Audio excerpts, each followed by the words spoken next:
Hello everyone, welcome back to my YouTube channel Unfog with Dr. Atahar Parveen. Let's continue with the previous year, that is 2019 question paper of Gpstr, multiple choice questions from the chemistry part. So this class will be useful for Hstr CB aspirants and Gpstr CB aspirants as well. So question number 10 is the question starting for chemistry. So let's start with the question number 10 now. Question number 10. At STP, that is standard temperature and pressure, the volume of 6.023 into 10 to the 23, the hydrogen atoms is. So we have to find out the volume of the hydrogen atom. What is the quantity? The quantity they are giving is 6.023 into 10 to the 23, which is actually a Avogadro's number. This 6.023 into 10 to the 23 is actually equal to 1 mole. Right. Now we know that 1 mole of gas at standard temperature and pressure should occupy how much of volume? 1 mole should occupy 22.4 liters of volume. So this is a standard number which we should know. Right. Now we know that 6.023 is actually 1 mole. Indirectly they are asking the volume of 1 mole of the hydrogen atom. So the correct answer is 22.4 liters. Option 2 is the correct answer here. Okay. So now chemistry is started. Till 9th there was a physics questions. Now from 10th question chemistry is started. Let us see what will be the next question from. Yes, next question is also from chemistry. The question is, if n is equal to 6, the correct sequence of filling up of electrons will be. So they have given a number of electrons is equal to 6. Then they are telling that what will be the correct sequence of filling up of electrons. We have to see the options and find out the correct answer. I would advise you not to see the options right now because this is based on filling up of electrons, right? So there is a Aufbau principle. Now according to Aufbau principle, how do we fill the electrons? You can see the diagram here, and here they are telling that n is equal to 6. So directly go to n is equal to 6 and see what is the order of filling of electrons. So order of filling of electrons is 6s for n is equal to 6, then 4f, 5d, 6p, right? So it is 6s, 4f, 5d, 6p, right? Now n is equal to 6, right? So ns, and n is equal to 6 here also, right? So np, then 4f, 5d. What is the situation here now? See, the general order of filling now is ns, then n minus 2f, then n minus 1d, then np. If you want, you can cross check and see. N is 6, right? 6s. Wherever n is there, go on writing 6.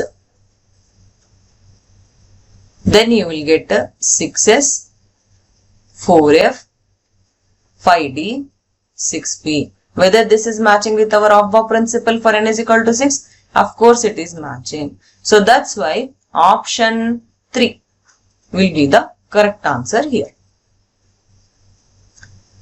Next, question number 12. Paramagnetic molecule among the following is. See, actually there are 3 types of materials when we talk about magnetism, right? Paramagnetic materials are there, diamagnetic materials are there, ferromagnetic materials are there. Diamagnetic materials are non-magnetic materials, paramagnetic materials are weak magnetic materials, and ferromagnetic materials are strong magnetic materials. Now diamagnetic materials are out of the scenario. In paramagnetic materials and in ferromagnetic materials, magnetism comes because of unpaired electrons. These unpaired electrons, we also call them as a lone pair of electrons. Now if you see the options H2, Cl2, Ne and O2, which is the one which is having lone pair of electrons? It is oxygen, O2. So option 4 will be the correct answer here. Okay. Question number 13. Acidic salt among the following is. So there is a famous salt known as Morse salt. M-O-H-R, Morse salt. Now this Morse salt is actually a double salt of weak base, which is NH4OH, and a strong acid H2SO4. This is our Morse salt. Right, this is having a weak base and a strong acid. Strong acid is sulfuric acid, weak base is ammonium hydroxide.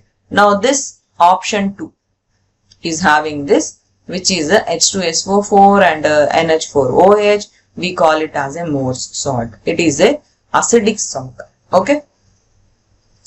Next, question number 14. Secondary amine is. So here, if you know about amines, they have given primary amine, secondary amine and tertiary amine. These three options they have given. You have to find out the secondary amine. See, the speciality of secondary amine is that there will be two alkyl groups attached to the nitrogen. So option 2 will be the correct answer here. For primary, 1, and for tertiary, 3 methyl groups will be there. Okay. In primary, 1 methyl. In tertiary, 3 methyl. Whereas in secondary, 2 alkyl groups will be there. Usually we write it like this. NH and 2 groups will be attached to nitrogen. So we call it as a secondary amine. Option 4th is having a benzene ring, which so that does not come into our picture. Okay. So all these are chemistry questions. So you should be knowing little bit about chemistry details if you go for TET. As of now for Gpstr, they have not given such type of syllabus in 2022. In case the syllabus is changed, so we will be giving more revision classes for our paid class aspirants. That is our commitment, not only for Gpstr, even for Hstr, because we have been taking classes depending upon the syllabus which is present till now, right? In case after notification the syllabus is changed or something more is added, all that will be covered in revision classes which will be taken after notification. Okay, for all batches it is there. Even for TET also, every year we take new revision classes depending upon the syllabus, right? So that is our procedure for every year for Karnataka TET aspirants as well. Okay.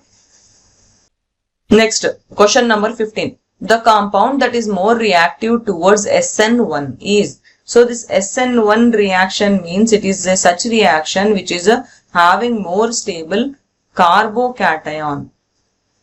So having more stable carbocation means it is 2-chloro-2-methyl propane, because that is the one which is forming a tertiary carbocation. So carbocation is the most stable thing which will come in this reaction, and that carbocation is present only in 2-chloro-2-methyl propane. So option 4 will be the correct answer here. Question number 16. Observation of a phenomenon or facts raises certain questions such as what causes it to happen. On the basis of the answer to these questions, the scientist thinks of a tentative explanation. Tentatively, we have to give some explanation, means scientists come up with hypothesis. So that is not the exact correct explanation, but for instance, whatever the scientist is thinking about that particular situation, that is written as hypothesis. There is a further scope always for a hypothesis to be redone. Okay. Next, question number 17. In science, theory can be expressed in terms of few concepts and equations. No, nothing else is needed. Okay. Few concepts and equations. Option 1 will be the correct answer here.